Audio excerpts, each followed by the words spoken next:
नमस्कार. आज आपण जिजाऊंच्या आदर्शाबद्दल बोलणार आहोत.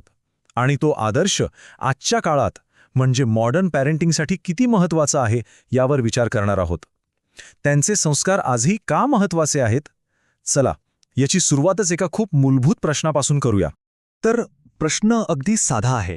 आपण आपली मुलं फक्त वाढवतोय की त्यांना खऱ्या अर्थानं घडवतोय? आणि हा प्रश्न खरं सांगायचं तर आजच्या पॅरेंटिंगमधलं सगळ्यात मोठं आव्हान आहे. आजच्या आईबद्दल बोलायचं झालं तर ती खूप शिकलेली आहे, स्ट्रॉंग आहे, एक नंबरची मल्टीटास्कर आहे. हे सगळं खरं आहे, यात वादच नाही. पण या सगळ्याच्या पलीकडे एक प्रश्न मात्र तसाच राहतो. आणि तो प्रश्न काय आहे हे इथे अगदी स्पष्ट दिसतंय. बघा ना, आज मुलांकडे काय नाहीये? महागडे मोबाईल्स, एक्स्ट्रा क्लासेस, सगळ्या सुखसोयी, सगळं काही आहे. पण मग त्यांच्यामध्ये पेशन्स म्हणजे धैर्य, संयम, जबाबदारीची भावना, ह्या गोष्टी कुठे गेल्या? हाच तो विरोधाभास आहे. आणि सगळ्यात गंभीर गोष्ट ही आहे की जबाबदारी ही संकल्पनाच आता आयुष्यातल्या स्कीपॅड बटनासारखी झाली आहे. म्हणजे जसं आपण जाहिरात पुढे ढकलतो तसंच आजची मुलं जबाबदारी टाळायला शिकलीत, नाही का? विचार करण्यासारखी गोष्ट आहे ही. मग एक पालक म्हणून आपण सगळ्यांनी स्वतःला हा प्रश्न विचारला पाहिजे की आपलं पॅरेंटिंग मुलांना चॅलेंजेसना सामोरं जायला शिकवतंय की त्यापासून घाबरून पळून जायला? आणि याचं उत्तर कुठे बाहेर नाही, आपल्याच वागण्यात आहे. आणि इथेच जिजाऊंचा आदर्श आपल्यासमोर येतो. जिजाऊ म्हणजे फक्त इतिहासातली एक व्यक्ती नाहीयेत, तर ते पॅरेंटिंगचं एक अख्खं तत्वज्ञान आहे. एक अशी फिलॉसॉफी जिचा पायाच एका खूप स्पष्ट आणि पॉवरफुल ध्येयावर होता. आता हा फरक बघा किती मोठा आहे. आज आपलं ध्येय काय असतं? मुलांना काय सांगतो आपण? शिक, मोठा हो आणि सेटल हो, बरोबर? पण जिजाऊंचं ध्येय काय होतं? चूक दिसली तर उभा राहा. म्हणजे फक्त स्वतःच्या सुरक्षिततेचा विचार नाही, तर समाजाचा विचार. आणि हाच त्यांच्या पॅरेंटिंगचा गाभा आहे. त्यांनी फक्त एक मुलगा नाही वाढवला, त्यांनी एक जबाबदार नागरिक घडवला. एक असा माणूस जो समाजासाठी उभा राहील.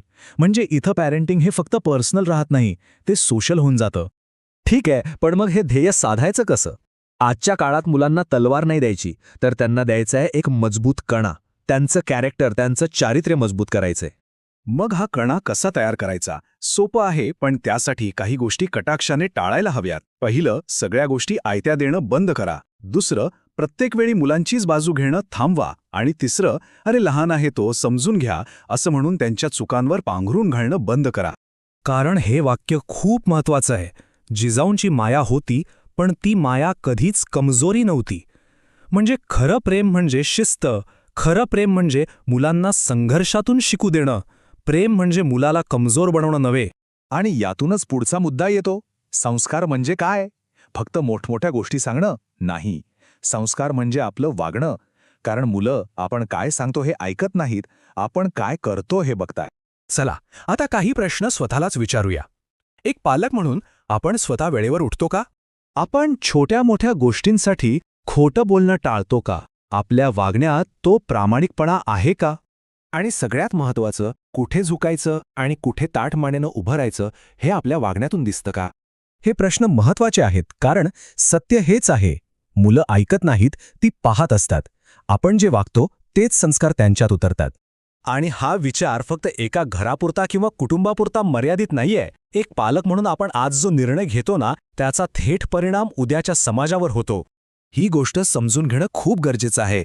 आपला आजचा एक कमजोर निर्णय उद्याच्या पिढीला कमजोर बनवतो.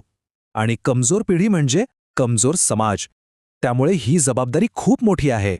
अर्थात जिजाऊ एकच होत्या, पण त्यांचे विचार, त्यांचं पेरेंटिंगचं तत्वज्ञान ते अमर आहे. आणि आजच्या काळात तर त्याची गरज जास्त आहे. हे वाक्य बघा, यात सगळं काही आलंय. आपण नेहमी म्हणतो की आई ही पहिली शाळा असते, तर जिजाऊ त्या शाळेची परंपरा आहेत. किती सुंदर विचार आहे हा. तर जाता जाता एक विचार, आजच्या प्रत्येक आईने जर मनापासून ठरवलं ना, तर प्रत्येक घरात एक शिवबा घडू शकतो. नावाने नाही, तर स्वभावाने, चारित्र्याने, धैर्याने आणि जबाबदारीच्या भावनेने. आणि मला वाटतं हाच जिजाऊंचा खरा वारसा आहे, जो आपण पुढे नेऊ शकतो.